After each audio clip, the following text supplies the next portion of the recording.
Good evening, Chris Potter, June 4, 2017, sharing an article from SciNews.com. Astrophysicists solve mystery of how most antimatter in Milky Way galaxy forms. Dated May 30, 2017.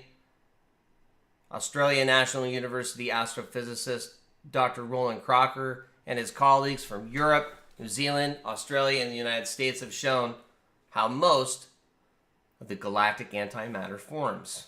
This composite image shows the central region of the Milky Way galaxy.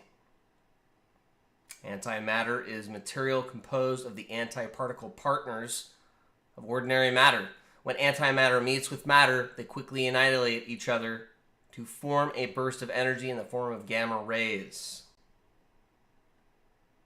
Astrophysicists have known since the early 70s that the inner parts of our Milky Way galaxy was a strong source of gamma rays, indicating the presence of antimatter, but there had been no settled view on where that antimatter came from.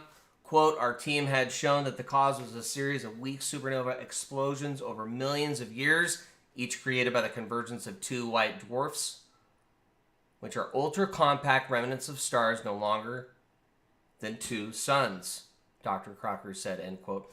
Our research provides new insight into part of the Milky Way where we find some of the oldest stars in our galaxy. He said that the team had ruled out the supermassive black hole at the Milky Way's center, and that the still mysterious dark matter as being the sources of the antimatter. The antimatter came from a system where two low-mass white dwarfs form a binary system and collide with each other.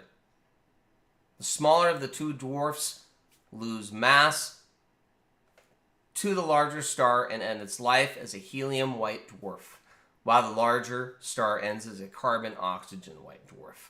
The binary system is granted one final moment of extreme drama as the white dwarfs orbit each other. The system loses energy to gravitational waves, causing them to spiral closer and closer to each other, Dr. Crocker said.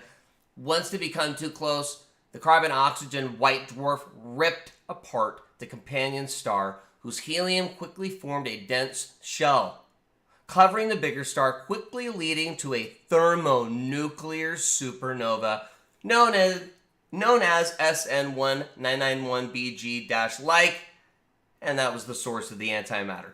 The research was published online May 22, 2017 in the journal Nature Astronomy.